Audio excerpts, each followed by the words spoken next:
اللي فاكر ان غيابه هيوجعني، احب اقولك ان اعز ما ليا في القبر لما تشوف التراب مغطي حد بتحبه، ساعتها تعرف ان الحياة دي ملهاش قيمة.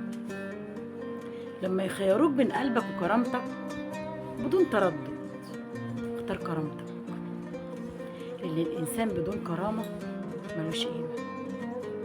واوعى تتنازل عن شيء من كرامتك، اوعى حد يسيطر عليك تتنازل، لانك لو اتنازلت مرة تتنازل كل مرة، وهتدنك تتنازل وتتنازل لحد ما يجي في يوم من الايام ما يبقاش عندك كرامة خالص، وساعتها مش هيبقى ليك قيمة.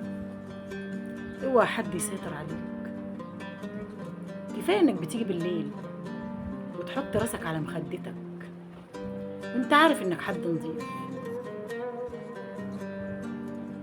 كده يبقى خلص الكلام.